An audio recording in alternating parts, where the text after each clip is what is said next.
How many hit movies does John Carpenter have? Debating on it, I'd probably say about 10. 10? He's had a lot more flops than he has hits. I'll say that.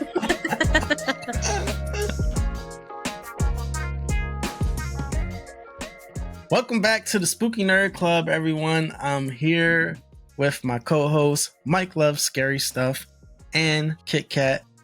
Today, we're going to do Wes Craven versus John Carpenter. So, Janet, I believe you have some questions for us. I'm going to defend Wes Craven, and Mike is going to defend John Carpenter. Let's get into it. Mike, you ready? I'm ready. Why do you think John Carpenter is better than Wes Craven? Because he kind of invented this whole genre. Like, Texas Chainsaw came before him, but he kind of laid the shots. He laid all the work out to, build tension. He built, like, the boogeyman scenario. And every movie after that has emulated what he laid down. And I don't think anybody else out there created what he created that people still use today. All right, so I'm going to ask Ray the same question because I'm kind of new to this, right? Mm-hmm. So I'm gonna see who wins me over with these answers. Talk to me. So Ray, why do you think Wes Craven is better than John Carpenter?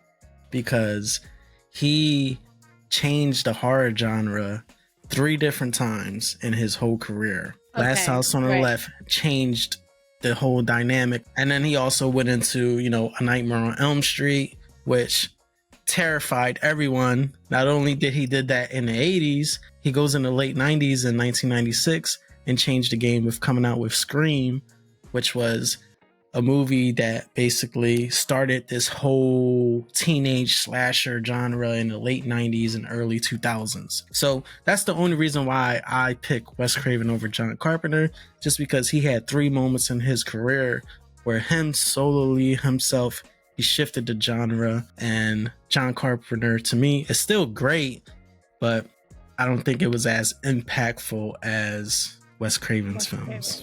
All right, any closing statements for question number 1? Because we're getting a little heated, okay? I see the steam off your baldness. Let's go. It's coming up. Here we go. Damn. Sorry I don't have the hair to keep all my steam in, Well, Ray has a hat on. We don't know what's going on in there. Show it. Oh, He's dead inside. My hair is like the saxophone player from the Lost Boys. All right, you guys keep rubbing your hair in my face. I'm going to leave. Okay. Just end the session. Mike, are you ready? I am. Question number 2. How many hit movies does John Carpenter have? Debating on it, I'd probably say about 10. He's had 10? a lot of... Can you name them all? Without looking them up, I'll say Halloween, Assault on Precinct 13, The Fog, The Thing, Prince of Darkness, Escape from L.A. Those are 2 halves. That equals 1. They Live. Okay, that's 1. Big Trouble in Little China. That I don't think that's a hit for me. He doesn't stray outside. I can't remember what the other 2 were, but I can look them up. But I mean, Ghost of Mars. Get the hell out of here with that nonsense. Who did Village of the Damned? Was that John That was Carpenter? him. Yeah, that was John Carpenter. Village of the Damned. He's had a lot more flops than he has hits. I'll say that. Sometimes you have to do what you know in this industry. How many times have music artists that are like, all right, I'm tired of doing this sound for so long, I'm gonna try something else. And they go and try another genre, and you're like, all right, that was trash, and they end up coming back and then making another hit in their regular genre that they started in. It's the same thing with filmmakers. Everyone, because we're creatives and we just all think we could do whatever we want, which is fine. More power to everyone. But it doesn't work for most people. No, you get put right back in your place. Yeah, you get slapped with that whip and come right back to the genre because that's the only thing that's feeding you. On that note, Ray. Yep. How many hit movies does Wes Craven have? Oh, I'm gonna say 16. God damn! Movies. Can you name? I can name all of them. Actually, hold on. It's only 15 hit movies because I got to take Curse off that list. So Wow, that 15. 15 movies, right? We're going to start from the beginning. We got a lot of them. We're going to go with first, Last House on the Left. Cult classic, not a hit. It was a hit. The Hills Have Eyes, 1977. Swamp Thing in 82. No. Another hit. People love Swamp Thing. I'll take a half point for that one. I'll take a half point. I can't do a half finger, but go ahead. So the next two can have a half point. Swamp Thing and then The Hills Have Eyes too. They can take 2 half points. A Nightmare on Elm Street, The Serpent and the Rainbow. So you can't talk about this because if it wasn't for that film, we probably wouldn't get Vampire in Brooklyn later on in his career. Eddie Murphy loved Serpent and the Rainbow, and it was one of the reasons why he basically got him to direct Vampire in Brooklyn. But whatever, we're going to continue from The Serpent and the Rainbow from 1988. We go to The Shocker from 1989, and then we have also a hood classic called The People Under the Stairs in 1991. He was the writer and director of this film. We're throwing a lot of fringe hits in there, aren't we? Hold on, he got a lot of them. This is besides the ones that just changed the game in the industry. This is just throwaway movies, and they still hits. After that was The New Nightmare in 1994, super ahead of his time. He was doing that meta stuff before anybody was really on it. 1 year after that, we go to Vampire in Brooklyn. I'm going to say that's a hit only because I love Eddie Murphy. 1996, what movie do we have, Janet? Huh? From Wes Craven. 1996, what movie do we have? Give me a hint. Ghostface. Scream! I had to just throw it there. We got Scream in 1996. Probably one of the biggest films in his career besides Nightmare on Elm Street. The next year, I'm going to say Scream 2.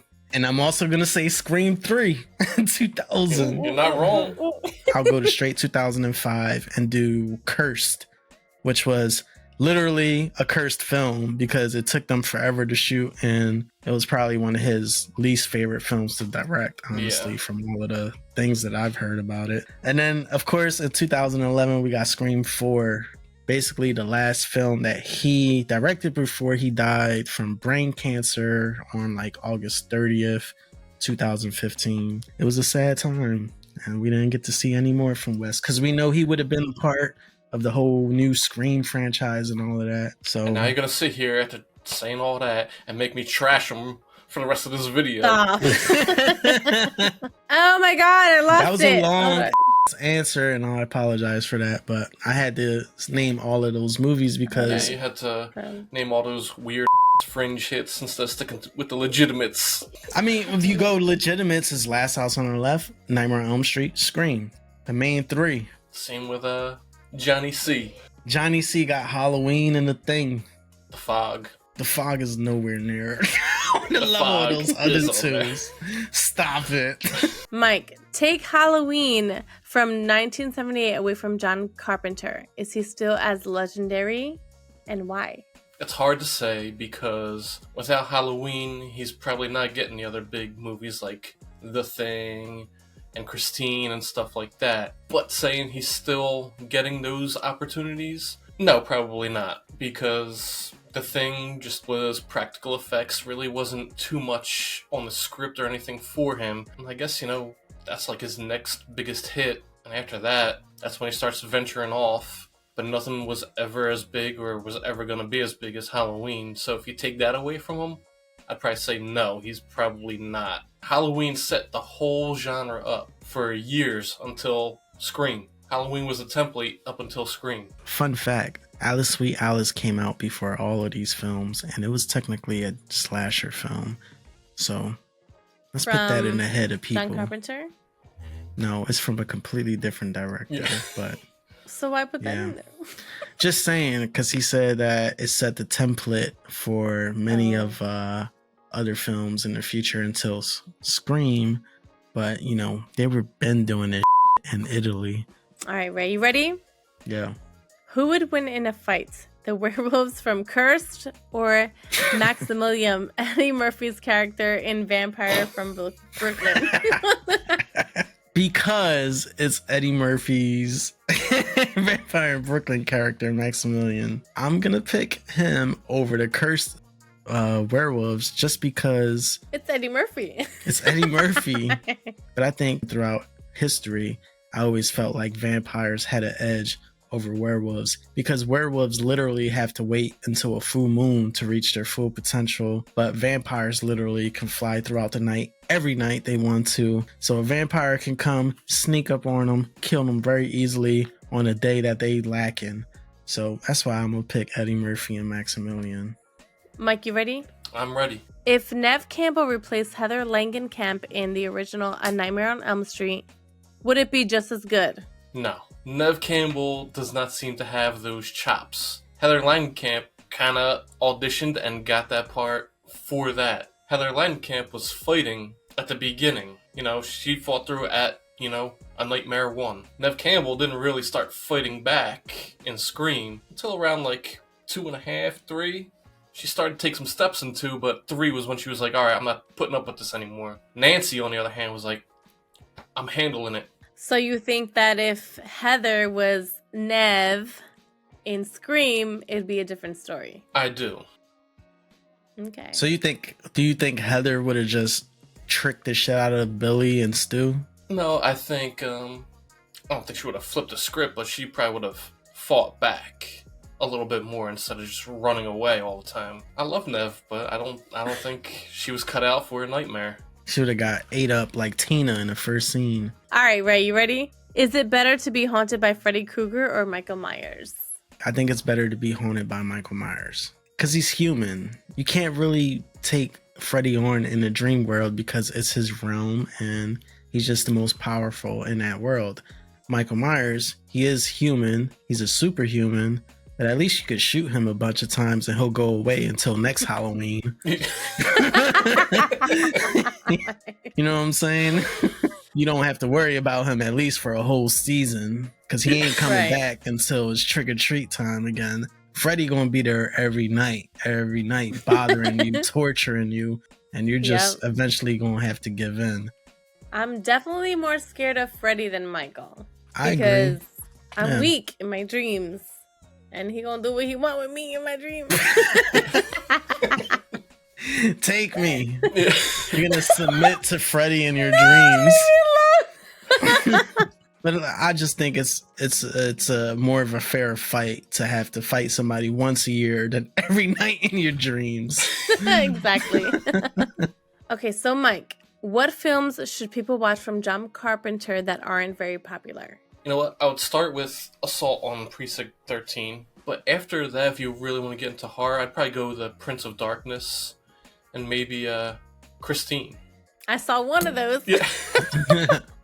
Christine's fun. I saw that in theaters not too long ago for the first time. All right, Ray. Question number 5 for you. Let's go. What age should kids be allowed to watch these movies? This is going to hit me hard, so go. I want to hear it.